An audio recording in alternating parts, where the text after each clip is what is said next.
Olá, meus irmãos, seja a paz do Senhor Jesus sobre todos vocês, que nosso momento seja bom, construtivo e que o assunto da palavra que nós retomaremos seja para a instrução da nossa fé. Próximo sábado, dia 22 de abril de 2023, nós continuaremos com este assunto que diz respeito à divindade. E nesta sequência nós estamos abordando fatos relacionados a um dos integrantes da divindade, que nós conhecemos como Jesus Cristo. Na reflexão anterior, nós pensamos em Jesus como sendo aquele em quem a promessa do ungido de Deus se cumpriu, com base no anunciamento feito pelo Senhor aos nossos pais na saída do Éden. Haveria de nascer da mulher um que esmagaria a cabeça da serpente, e nós observamos no sábado passado que Jesus foi este nascido de mulher, semelhante, por isso, aos homens. E nesta oportunidade nós vamos falar sobre Jesus pensando nele como alguém que era Deus, Jesus Cristo, eternamente Deus. Isso é importante porque nós estamos a falar sobre um homem. A literatura comum faz abordagens sobre ele como um homem, um judeu, e ele era mesmo. Mas ele era um homem sobre quem toda a virtude da divindade estava colocada. E por essa razão nós estaremos nesta sequência de reflexões fazendo 3 abordagens sobre a vida dele. Como falamos no estudo anterior, nós pensamos em Jesus Cristo como sendo o ungido que veio de Deus. Ele foi o cumprimento das promessas do resgatador do povo, Jesus. Hoje nós vamos falar sobre Jesus pensando nele como Deus eternamente, ou eternamente Deus. E no próximo estudo, na próxima reflexão, nós continuaremos falando sobre Jesus, pensando nele como alguém totalmente homem. Nele se cumpriu a promessa do Messias. Nele estava corporalmente toda a divindade. Ele era um homem, foi um homem revestido da divindade, ele era Deus. E no próximo passo vamos pensar nele como sendo um homem com todas as reações, sentimentos humanos. Mas nesta oportunidade, então, vamos falar em Cristo como sendo ele eternamente Deus. Não está aí no nosso roteiro, mas eu tomo aqui da Bíblia, a tradução King James, Hebreus capítulo 13, versos 7 e 8. Que vai dizer: lembrai-vos dos vossos pastores.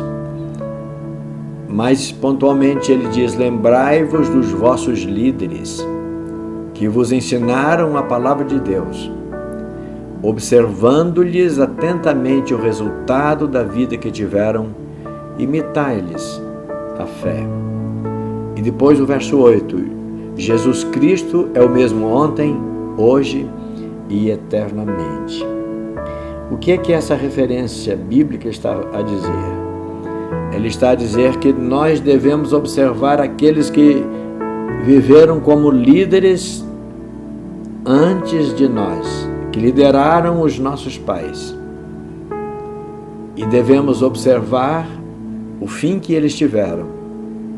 E ainda observar a fé que eles tiveram e devemos imitar. E a fé que eles tiveram foi a fé em Cristo como sendo eternamente Deus, como sendo Deus eterno. Por isso que o verso 8 se liga ao verso 7 desta maneira: Jesus Cristo é o mesmo ontem, hoje e eternamente. Ou seja, Jesus foi Senhor e Deus sobre todos os nossos antepassados. Aqueles que lideraram, que falaram e que nós tomamos a palavra que eles falaram como palavras inspiradas, palavras santas. Ele é Deus e Senhor sobre nós, a nossa geração. Ele continuará sendo Deus eternamente sobre todas as demais gerações que nos sucederão. Muito lindo isso. E o nosso texto base está na oração de Jesus por seus discípulos, narrada por João no capítulo 17, e nós tomamos os versos 5 e 24, que fazem referência explícita. Jesus fala abertamente a respeito da sua condição, o seu status, de onde ele veio e para onde ele voltaria. Evangelho de João, capítulo 17, o verso 5, Jesus pede na sua oração: e agora glorifica-me tu, ó Pai, junto de ti mesmo, com aquela glória que tinha contigo antes que o mundo existisse. Claro que está completamente revelada a origem do Senhor. E apesar dele ser um homem que estava ali entre os seus discípulos, e naquele momento eles estavam como que adormecidos, sem perceber que ele era tudo o que ele era, mas os discípulos estavam ali como que distraídos, e Jesus ora a ponto deles ouvirem. E ele fala isso: glorifica-me, ó Pai, junto de ti mesmo, com aquela glória que eu tinha contigo desde antes que o mundo existisse.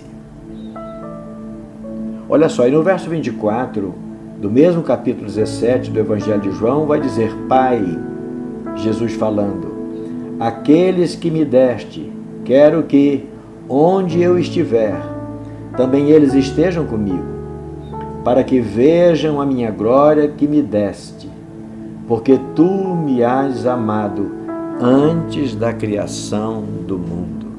Outra fala de Jesus abertamente, revelando-nos, sem deixar dúvidas, de onde ele veio e quem ele era. A glória que eu tinha contigo, falando do seu lugar junto do Pai. Na introdução, nós vamos refletir que, em sua incessante busca por compreender o universo, o homem com elevados conhecimentos pergunta: por que no princípio não existia nada? Isso realmente é intrigante. A nossa mente exige compreender as coisas a partir de um dado momento, de uma dada origem. Mas a mente inquiridora pergunta: de onde pensar que no princípio não existia nada? Como é que é? Para responder esta intrigante pergunta, João se apresenta e responde dizendo: é que no princípio era o Verbo. Quando João introduz o seu evangelho, ele introduz dessa maneira, falando de Jesus, dizendo: no princípio era o Verbo. E o Verbo existia desde antes de tudo que a gente vê, passou a existir. E você pode perguntar, a sua mente pode estar inquieta e perguntar: como assim? É que sem reconhecer aquele que é dono do tempo e que teve a criação de tudo em suas mãos, nós não podemos encontrar respostas para tudo que vemos. A resposta sobre tudo que há está em Jesus Cristo. Em termos que somente a inspiração divina é capaz de instruir e condensar em linguagem humana, e com palavras simples, João se oferece e responde para não deixar dúvidas. E que seria assim: embora todos nós vemos ao Senhor Jesus como um homem, ele não é limitado pelo tempo, como os homens são. Ele era um homem, por assim dizer, especial, sui generis, diferente de todos. A Bíblia assim o trata. Ele antecede toda a existência. Não há homem que anteceda toda a sua existência, ou toda a existência de todas as coisas.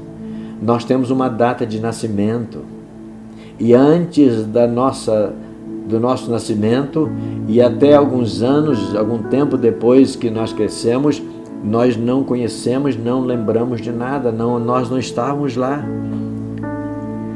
Ele antecede, Jesus, toda a existência. Ele é desde quando ainda não existia nada. Que coisa! Qualquer modelo que se empregue para descrever sua origem, o resultado será simples, frágil e raso, no mínimo contraditório e sem veracidade. Crer em Jesus implica compreender isso. Ele não foi um homem espetacular. Ele não foi alguém apenas diferente na sua geração. Ele não foi simplesmente um homem que pregava de maneira convincente.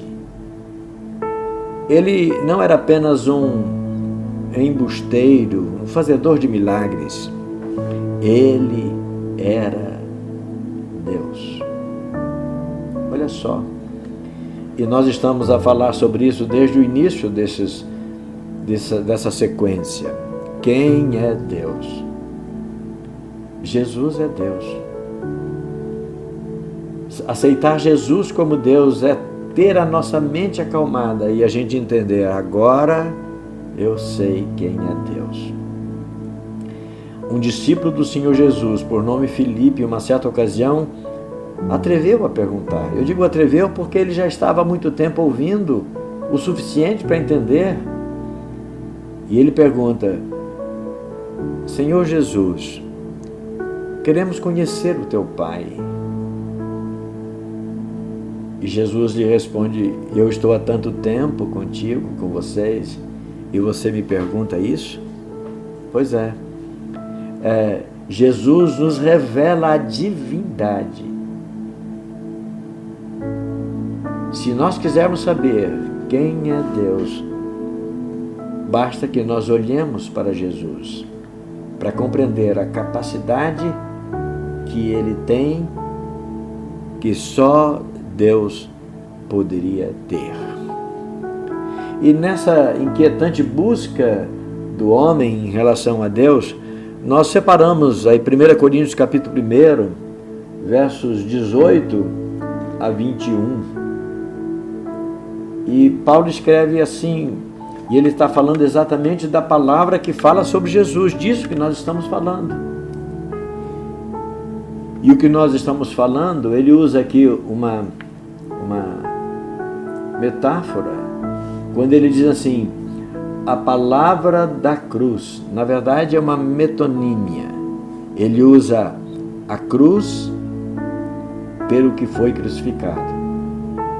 A palavra da cruz quer dizer a palavra daquele que foi crucificado numa cruz é loucura para os que perecem, mas para nós que somos salvos, essa palavra, ela revela-nos o poder de Deus. E aí, há uma explicação para isso. O próprio Deus descreve a situação daqueles que se escandalizam e não creem na palavra da cruz ou na palavra do crucificado nos seguintes termos. Disse Deus: destruirei a sabedoria dos sábios e aniquilarei a inteligência dos inteligentes. E uma pergunta, aliás, um desafio, com algumas perguntas no verso 20. Onde está o sábio? Quer dizer, se apresente diante de Deus, faça as suas perguntas para Deus, questione Deus. Se alguém tem palavra suficiente para enlaçar Deus, para confundir Deus, cadê o sábio? Onde está o escriba? O escriba era a pessoa que era o intérprete de toda a lei, de toda a palavra, de toda a escrita. Ele sabia definir. Ele era tido como um homem bem preparado, inteligente. Onde está o escriba? Onde está o inquiridor deste século? Palavra inquiridor. Você pode mudar aí, se você achar incômoda a palavra inquiridor, você pode mudar a palavra para investigador. É a mesma coisa. Inquiridor é o investigador, ou o pesquisador, ou ainda o interrogador. Se melhor ficar para você, substitui a palavra inquiridor por perguntador ou buscador de informações. Inquiridor pode ser também traduzido, ou pode ser tida essa palavra como essas outras palavras aí. Fica mais fácil. Inquiridor nós não usamos muito, mas investigador, pesquisador, interrogador, perguntador, buscador de informações. Onde estão esses investigadores para saber onde está Deus, quem é Deus e como as coisas que foram criadas se antes do princípio não havia nada, não é? Então é um desafio. E ele fecha a ideia do verso 20 da primeira carta de Coríntios, capítulo 1, com uma pergunta: porventura não tornou Deus louca a sabedoria deste mundo? E querendo fechar, no verso 21, vai dizer: visto que, como na sabedoria de Deus, o mundo não o conheceu, o mundo não se inclina diante de Jesus pela sabedoria de Jesus. Deus decidiu, achou por bem salvar os que creem pela loucura da pregação. E essa loucura é exatamente no confronto com o inquiridor. E a loucura da pregação, que fala da palavra da cruz, fala que Jesus era Deus. E Ele deu para a humanidade todo conhecimento, todo entendimento suficiente para que a humanidade compreenda que Deus tem interesse nela. Por isso, a própria divindade providenciou a forma de resgatar a humanidade no seu estado de pecados. Não é? Muito bem. Na reflexão 1, a gente vai andando e afirmando que compreender que Jesus é Deus é assimilar a certeza de que não existe Deus antes de Jesus Cristo. Entender? Dizer que Jesus é Deus é afirmar, para crer sem duvidar, que antes de Jesus Cristo não existe Deus e nem nada, porque Ele é antes de todas as coisas. Veja como a inspiração que Paulo teve lhe preparou para nos escrever. Ele, Jesus, é antes de todas as coisas, e todas as coisas subsistem por Ele. Colossenses, capítulo 1 e o verso 17. Para seus questionadores, Jesus afirmou, dizendo: antes que Abraão existisse, eu sou. Está lá em João capítulo 8 e o verso 58. Quando as pessoas questionavam, os seus ouvintes, os seus opositores lhe questionavam a respeito da sua origem, ele falou isso para aqueles homens que se colocavam como filhos de Abraão. Ele diz: olha, Abraão, se vocês são filhos dele, vocês deviam se alegrar comigo, porque o vosso pai, que vocês dizem que é Abraão, ele viu o meu dia e se alegrou. Eles questionaram: como é que Abraão viveu há milênios e o senhor está dizendo que o senhor não tem 50 anos? Como é que o senhor pode ter vivido antes de Abraão? Aí ele responde dessa forma. Olha a dica que Jesus dá: antes que Abraão existisse, eu sou. Mas pelo profeta Isaías, o anjo do Senhor falou: antes que houvesse dia, eu sou. Está lá no capítulo 43, o verso 13 do profeta Isaías. Antes que houvesse dia, eu sou. Por essa mesma ocasião, ele falou também: antes de mim, nenhum Deus se formou, e depois de mim, nenhum haverá. Mesmo capítulo 43 de Isaías, agora o verso 11.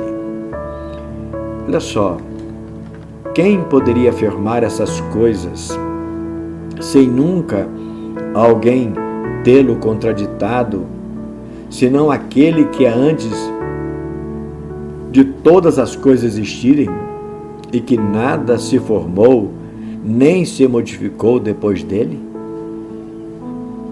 O fato, talvez você fique pensando, Jesus falou isso, a inspiração profética falou isso, mas e se não fosse assim?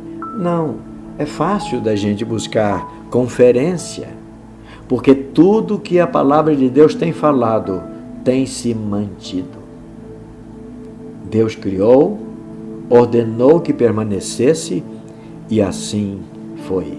Toda a natureza, toda a criação, inclusive os homens, as necessidades humanas permanecem as mesmas, exatamente as mesmas.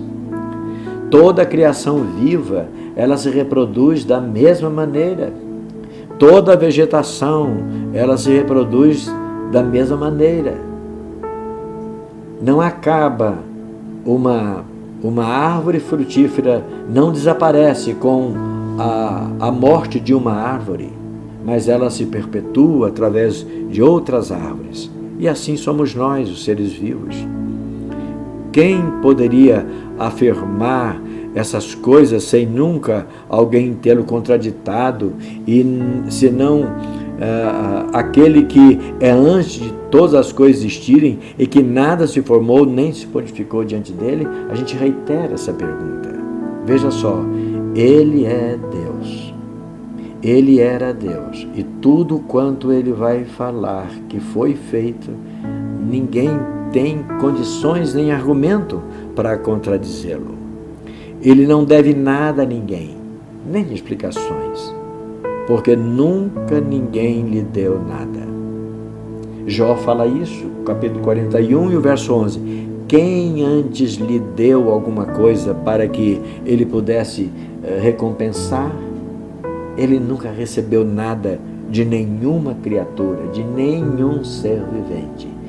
Deus é Deus, eternamente Deus, autossuficiente, soberano, Senhor e Criador de todas as coisas. E Jesus foi esse homem Deus.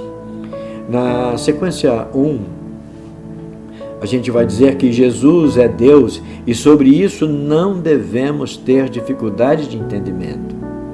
E eu digo, por que não devemos ter dificuldade de entendimento? Porque é pela fé. É preciso que a gente entregue a nossa vida e a nossa confiança totalmente no que Ele falou através da sua palavra. Irmãos, pense assim: tire a Bíblia do mundo e restará apenas o mundo. Não temos em quem nos apoiar, não temos em quem crer, não teremos em quem confiar, não teremos a quem nos dirigir, não teremos de quem buscar companhia para a nossa vida. É isso. Não devemos ter nenhuma dificuldade que Jesus Cristo era Deus. Eu estou dizendo era no sentido da sua existência humana, mas Ele é ontem, quer dizer, Ele foi Deus no passado distante, é Deus no presente, e Ele continuará sendo Deus pelos séculos e milênios vindouros. Ele é Deus porque Ele possui atributos que só podem ser encontrados em Deus. Por isso afirmamos que Ele é Deus. Olha só, e a gente cita como exemplo a capacidade de perdoar pecados. Os homens que ouviram Jesus falando para uma pessoa, diz: olha, você, uma pessoa que procurou Jesus, os seus pecados são perdoados. Uau, quem pode fazer isso? Em Mateus, no capítulo 9, versos 2 e 6, fala de um encontro de um paralítico com Jesus. O verso 2 diz assim: Jesus, vendo a fé deles, porque eles pegaram a cama onde o paralítico estava deitado, porque ele não tinha como se levantar, e eles pegaram essa cama e levaram ela e o paralítico sobre ela até a presença de Jesus. E quando chegaram à presença de Jesus, onde Jesus estava, Jesus, vendo a fé deles, disse ao paralítico: filho, tem bom ânimo, perdoados são os teus pecados. Quando Jesus disse isso, as pessoas quase desmaiaram. Olha só como ele blasfema. E no verso 6, Jesus contesta aqueles homens admirados por ele ter pronunciado: perdoados são os teus pecados. Ele disse: ora, para que vocês saibam que o Filho do Homem, Ele, Jesus, tem na terra, porque Ele é do céu, mas aqui na terra Ele tem autoridade para perdoar pecados. Ele deve ter olhado de novo para o paralítico e diz: não somente estão perdoados os teus pecados, moço, mas levanta-te, toma a tua cama e vai para a tua casa. Lindo isso, não é? Ele não somente perdoou, mas Ele restabeleceu por inteiro seus músculos, musculatura, seus nervos, daquele paralítico que nunca tinha andado. Estava tudo atrofiado, deitado sobre uma cama, inerte. Jesus não somente o cura, mas manda que Ele mesmo sozinho se levante e que Ele mesmo tome a sua cama e volte para a sua casa. Só Deus pode fazer isso. Olha só quantas coisas Jesus fez para aquele homem, que demonstra que só Deus pode fazer. Primeiro, Ele afirmou com firmeza: os seus pecados não contarão mais contra você. Você está perdoado. E ele disse mais: levanta desta cama de onde você nunca saiu sozinho, levanta. E agora que ele se levantou, já com o seu corpo completamente em forma, seus músculos, seus nervos e seus dedos, seus pés firmados, ele diz: agora agarra a tua cama e vai embora para a tua casa. Ele era Deus. Isso é o que demonstra, por exemplo, a sua divindade. Os anjos de Deus disseram que ele era o Salvador e Senhor. Quando ele nasceu, foi isso que os anjos anunciaram, não é? Lucas relata no capítulo 2 do seu evangelho, Lucas relata como foi o anúncio do seu nascimento. Uma miríade de anjos que se apresentaram aos homens. E Lucas escreveu no capítulo 2, o verso 11. Os anjos, disse aliás no verso 10, não temais, porque eis aqui vos trago novas de grande alegria, e essa alegria será para todo o povo, para todos. Pois em Belém, ou na cidade de Davi, vos nasceu hoje o Salvador, o ungido do Senhor. Olha só, os anjos disseram que ele era Salvador, que ele era Deus. E podemos ainda afirmar que ele é Deus, porque aceitou ser adorado por anjos. É o que está escrito em Hebreus, no capítulo 1 e o verso 6. Os anjos de Deus o adoram. Está escrito lá. Por isso, por essas poucas razões, nós podemos afirmar que Jesus era Deus, ou é Deus. E, por fim, ele é Deus porque tem autoridade para julgar todos os homens. Ele tem autoridade. João capítulo 5 e o verso 22, sobre esse atributo de Jesus, João descreve o que o próprio Jesus disse nos seguintes termos: e também o Pai a ninguém julga, mas deu ao Filho todo o juízo.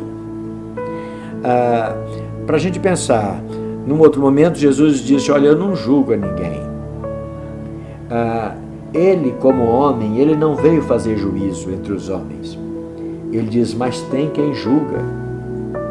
E quando ele fala que tem quem julga, é a divindade que julga. Então, e Jesus disse: olha, o Filho do Homem recebeu do Pai autoridade para julgar. Não é? Só como Deus ele poderia ou pode julgar as pessoas. Como homem, ele não veio com a missão de julgar. Ele veio com a missão de salvar as pessoas. Por isso, ele era Deus. E ele disse àquele paralítico: os seus pecados te são perdoados. Se ele perdoa, é porque ele é Deus. Na reflexão 2, está dito que não fosse a divindade da qual Jesus Cristo era revestido, além de todas as oposições que enfrentou e que a todas venceu, é verdade, como ele teria encerrado sua missão terrena entre os homens? Vamos pensar, Jesus esteve entre nós. Somente esse detalhe daria para a gente ponderar por bastante tempo. Ele teve a sua missão terrena, pregou, andou, curou, libertou, expulsou demônios, salvou pessoas, anunciou a palavra, deu testemunho do Pai, enfim. Mas o encerramento, afinal de contas, ele encerrou do ponto de vista humano, ele encerrou vencido. Não é? Ele encerrou vencido. Jesus perdeu, do ponto de vista humano, Jesus perdeu. Porque ele foi preso. Cadê o poder dele para poder libertá-lo? Para poder não deixar que ele fosse preso? Aliás, já tinha tido algumas ocorrências e ele desapareceu. Por que dessa vez ele não desapareceu do meio deles? Ele foi preso. Ele foi levado a julgamento e ele não teve como se defender. Como homem, não se defendeu.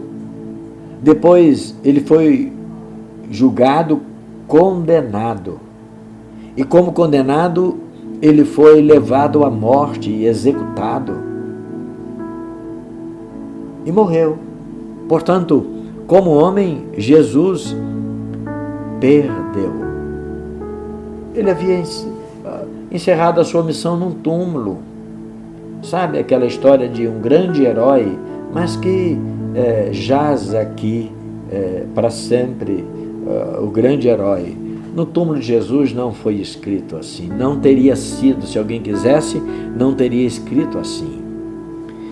Jesus é Deus tanto pela forma como reagiu durante o seu ministério terreno, quanto pela forma como ele encerrou o seu ministério. É construtivo para a fé pensar em seu retorno ao céu, seu lugar originário, de onde ele veio. Isso nos firma a fé para saber que ele era Deus. Ele estava ali, vamos imaginar a cena, conversando com as pessoas. Talvez as pessoas até estivessem distraídas e sem prestar muita atenção, porque todas as pessoas estavam acostumadas a ouvi-lo. Quantas vezes elas já teriam ouvido? Mais uma vez era aquela. Mas naquele dia foi diferente, porque quando não perceberam, de repente, ele levantou seus pés do chão e, sem que alguém ou alguma coisa estivesse sobre ele puxando-o para cima, de repente, assim, do nada, ele foi subindo, de forma suave e contínua. E eles começaram assim, atônitos, a olhar para ele. Imagina a cena assim. E eles continuaram olhando para ele até que Jesus desapareceu por completo no firmamento. Só Deus pode fazer isso. Ele não só nasceu de forma maravilhosamente diferente. Ele não foi resultado do relacionamento de um homem com uma mulher. O Espírito Santo cobriu a sua mãe, Maria, e ela se achou grávida e ele nasceu dela. O seu retorno para o Pai, para o lugar de onde ele veio, foi também de forma extraordinária. Sem alardes, sem anunciação. Olha, poderia ter acontecido, talvez nos nossos dias faria-se isso. Olha, vá ao monte tal, em tal dia, a partir de tal hora, vai acontecer a assunção ou a ascensão do Filho do Homem. Enfim, essa propaganda, não, ele lá conversando com os seus, miraculosamente, ele se ergueu. Só Deus pode fazer isso. Se alguém dos que presenciaram ou que ficaram sabendo da forma como Jesus se despediu de seus discípulos e encerrou sua estada entre eles, um servo fiel em tudo pôde vê-lo ao lado do Pai. Nós falamos de Estevão, na sua agonia, porque ele estava num momento tremendamente cruel contra a sua vida, e na sua agonia ele pôde ter uma visão de Jesus. E ele exclama com voz forte: eu vejo o céu aberto e Jesus, o Filho do Homem, assentado à direita do Pai. Ele era Deus. Ele pôde se deixar ser visto numa visão para Estevão. Ele também se revelou a João. O Apocalipse é cheio de palavras dele, de descrições dele, dizendo que ele era aquele que havia estado com eles, mas que agora estava revelando a João, o seu servo, o discípulo amado como nós o conhecemos no Evangelho, o que haveria de ser depois daqueles dias e até o fim de todas as coisas. E finalmente, na reflexão 3, O fato de Jesus ser eternamente Deus tem implicações diretas e positivas sobre nossa fé e esperança. Sobre nossa fé, porque Ele é quem nos prometeu e quem nos assegura perdão de todos os nossos pecados. E sobre nossa esperança, a sua existência tem implicações diretas, porque somente pelo que Ele fez por nós é que adquirimos direito à vida eterna.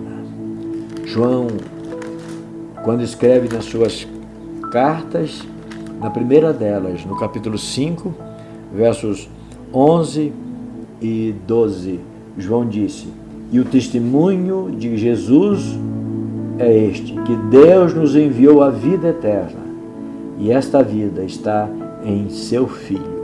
Portanto", conclui João, "quem tem o Filho de Deus tem a vida." Graças a Deus.